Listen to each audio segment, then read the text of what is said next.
eating potato chips. Hi. No, it's okay. I've tried this before. So it's good. Looks so good. Meron silang itlog ng pugo. Ayan. I come back. I just go there. Thank you, Nina. Ang dami oh. Meron silang mangga. Meron sila nito. Cornflakes. Yeah. Itlog ng pugo. Okay, let's go. Come, come. Hold me more. Why are they only Indian? Because we're in India. I want this.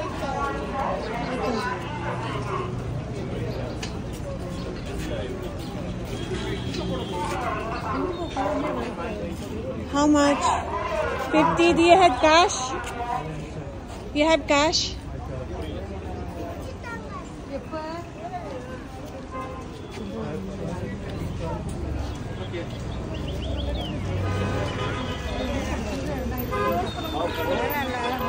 Don't do that.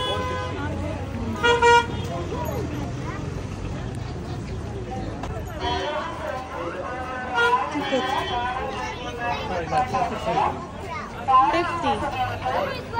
Hi guys! Magandang araw po sa inyong lahat. At ito po ang ating episode. Nagpunta po kami sa Botanical Garden dito sa OT.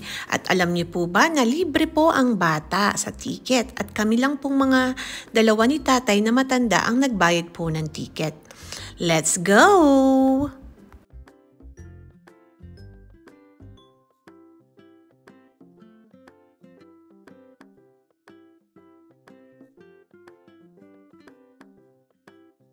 Habang kami ay naglalakad papasok sa Botanical Garden, nagtataka ako bakit nasaan ang tatay at bakit nawala sa likuran ko. Yung pala, maraming nagpapapicture sa kanya at pinagbigyan naman niya ang mga tao. Wow! Celebrity yarn! Tatay, you're celebrity here, huh? Perfect. They like to face a picture of you. At ayan nga, tinignan namin ang kanilang directory at iisa-isahin namin pupuntahan dahil malaki nga po ito at napag-desisyonan namin na puntahan namin ang Glass House at ang Italian Garden. Ito nga pala guys ay 22 hectares kaya pinag-divide lang nila ito sa ayon sa mga garden. So, ayun nga, malaking lugar ito at mahabang lakaran na naman ang aming gagawin for today's episode. Kaya, go na guys! At buti na lang po nagsuot kami ng komportabling sapatos dahil kung hindi, paltos ang aming mga paa. Kaya, go, go, go!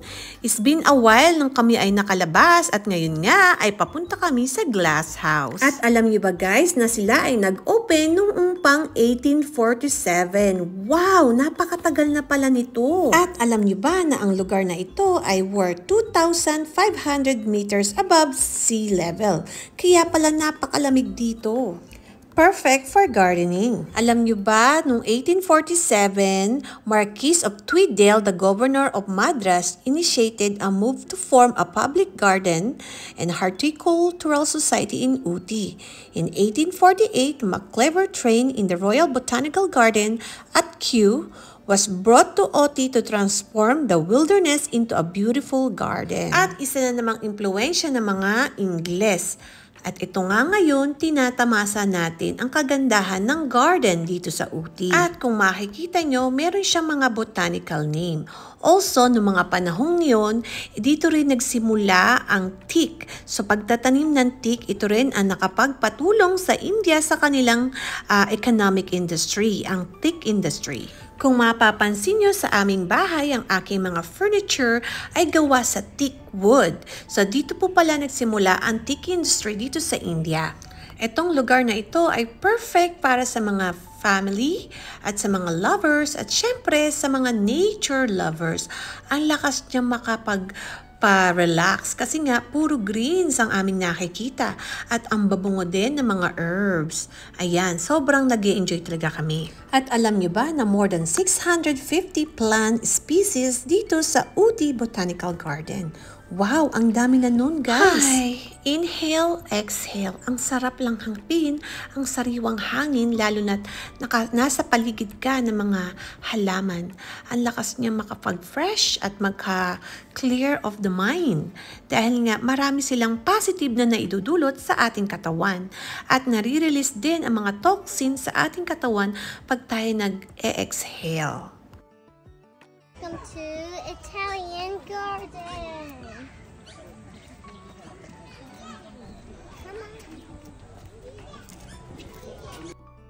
At alam niyo ba, ang Uti ay tinawag na Queen of the Hills. Is used to highlight the natural beauty and appeal of Uti as a hill station. Ang official name nga pala ng Uti ay Udagamandalam. Is a popular hill station located in the Nilgiri Hills of Tamil Nadu, India. At dun nga po kami nagstay. Na ipinakita ko kahapon, yung bahay na pinagsayan namin ay nasa Nilgiri Hills. At ito na nga, nakarating din po kami ng Italian Garden. Sobrang ganda niya, guys. Ngayon, ipinapakita ko lang po sa baba. Pero aakyat din po ako mamaya-maya para makita niyo ang view doon po sa viewpoint. Ayan, sobrang ganda niya, guys.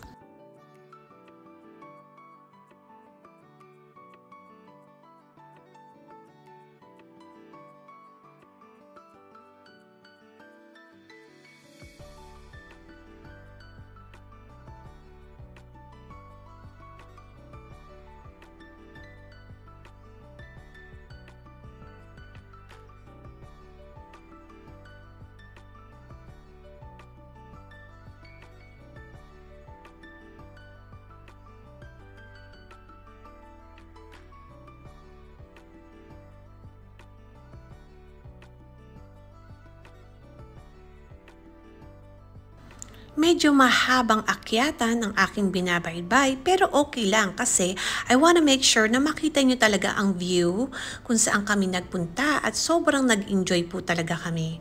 Marami akong nababasang comment about sa India pero hindi pa po nila nakikita ang buong India dahil napakalaki po nito. Actually, mas malaki pa po siya sa Pilipinas at mas malaki pa po siya sa California. Kaya marami pa pong lugar ang dapat puntahan para lang masabi mo na maganda or pangit ang India. Kahit saan naman po tayo lugar magpunta, meron naman po mga lugar na hindi kaaya-aya at meron din pong maganda po talaga. At isa po doon ang Uti. At isa rin sa aking mga natutunan na pag nagta-travel ka, you learn something new at meron kang nadidiscover na talaga naman pong makakapagpatunay na mismong na-experience mo na ang isang lugar ay hindi lang po pangit. Meron pong magaganda. All you have to do is to open your eyes and open your mind. Hibiscus and orchids. Beautiful.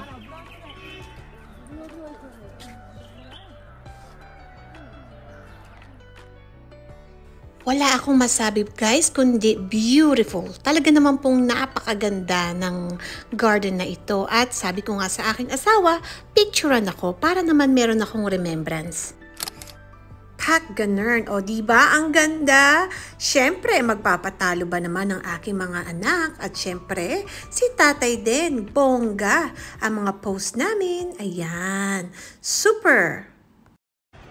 Mommy, actually do the watermelon to take a photo. Yeah. You do? Did you guys have fun today? Yeah. Lots of stuff. Gustong-gusto ng mga bata ang malawak na garden so they can run around and just be themselves and enjoy the greenery. Sabi nga ng mga anak ko is the best day ever. At ayan nga guys, isa naman pong bagong adventure ng aking pamilya ang ipinakita namin sa inyo at sana po nag-enjoy kayo sa place na aming pinuntahan today. Ang Botanical Garden is the best place to spend time with your family, friends, and loved one. Lalong-lalo na po sa mga mahihilig sa kalikasan. Ayan. Maraming salamat po sa inyong panonood. Ciao! Arrivederci!